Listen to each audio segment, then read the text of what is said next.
Vamos a demostrar estas dos relaciones fundamentales que tenemos en trigonometría. La primera se le conoce sobre todo esta como la relación fundamental, pero bueno, esta otra es otra de las relaciones fundamentales que tenemos en trigonometría. Hay varias maneras de demostrarlo, vamos a demostrarlo de una manera súper sencilla. Vamos a coger un triángulo rectángulo, vamos a referirnos a este ángulo alfa y vamos a coger el triángulo que tenga la característica de que su hipotenusa mida 1.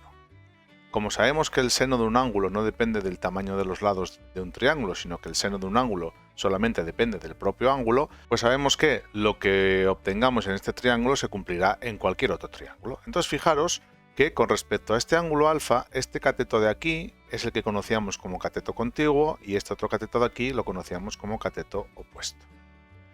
Bueno, pues vamos a aplicar las fórmulas de la trigonometría. Las fórmulas de la trigonometría nos decían que el seno de un ángulo era el cateto opuesto dividido por la hipotenusa, pero la hipotenusa vale 1. Con lo cual, si os fijáis, aquí obtenemos que, en concreto en este triángulo, el cateto opuesto mide lo mismo que el seno de alfa, el seno del ángulo. O sea, si calculásemos el seno del ángulo, sabríamos cuánto mediría esto. Eso sí, siempre que tengamos una hipotenusa de tamaño 1. Si utilizamos la fórmula del coseno, el coseno del ángulo sería cateto contiguo dividido por la hipotenusa, que mide 1, con lo cual el cateto contiguo en este caso coincide con el coseno de alfa. Por tanto, lo que tenemos es que cuando tengo un triángulo rectángulo de hipotenusa 1, el cateto opuesto mide lo mismo que el seno de alfa y el cateto contiguo mide lo mismo que el coseno de alfa. Y como esto es un triángulo rectángulo, podemos utilizar Pitágoras, y Pitágoras dice que la hipotenusa al cuadrado, que es 1 al cuadrado, es igual a un cateto al cuadrado seno de alfa elevado al cuadrado más el otro cateto que sería este también al cuadrado, coseno de alfa elevado al cuadrado. Bueno, sabemos que 1 al cuadrado es 1 y en vez de escribirlo de esta manera, para no escribir tantos paréntesis, generalmente este cuadrado se suele colocar aquí, es decir, se suele colocar de esta manera, entendiendo que lo que está elevado al cuadrado es el seno y no el ángulo.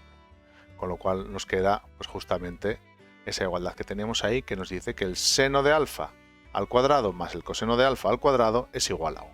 Ya tenemos demostrada la primera relación fundamental. Vamos a por la segunda igualdad o identidad que tenemos. Esta es más sencilla de demostrar. Fijaros que teníamos que la tangente de un ángulo era el cateto opuesto dividido por el cateto contiguo. Se puede demostrar de otras formas, pero esta es una manera muy sencilla. Y como en este caso el cateto opuesto coincide con el seno, pues en este caso será igual al seno y el cateto contiguo, como coincidía con el coseno, pues sería igual al seno dividido por el coseno. Es decir, tenemos que la tangente de un ángulo es igual a seno de alfa partido por coseno de alfa. Y hemos dicho que este tipo de igualdades se cumplen en todos los triángulos, con lo cual si se cumple en este, pues se tiene que cumplir en cualquier triángulo, mida lo que mida la hipotenusa. Pues ya habéis visto de qué manera tan sencilla se demuestran estas dos identidades. Así que nada, espero que os haya gustado y como siempre os ha gustado darle a me gusta y en los siguientes vídeos vamos a ver una serie de ejercicios en los que utilizaremos alguna de estas identidades. ¡Hasta luego!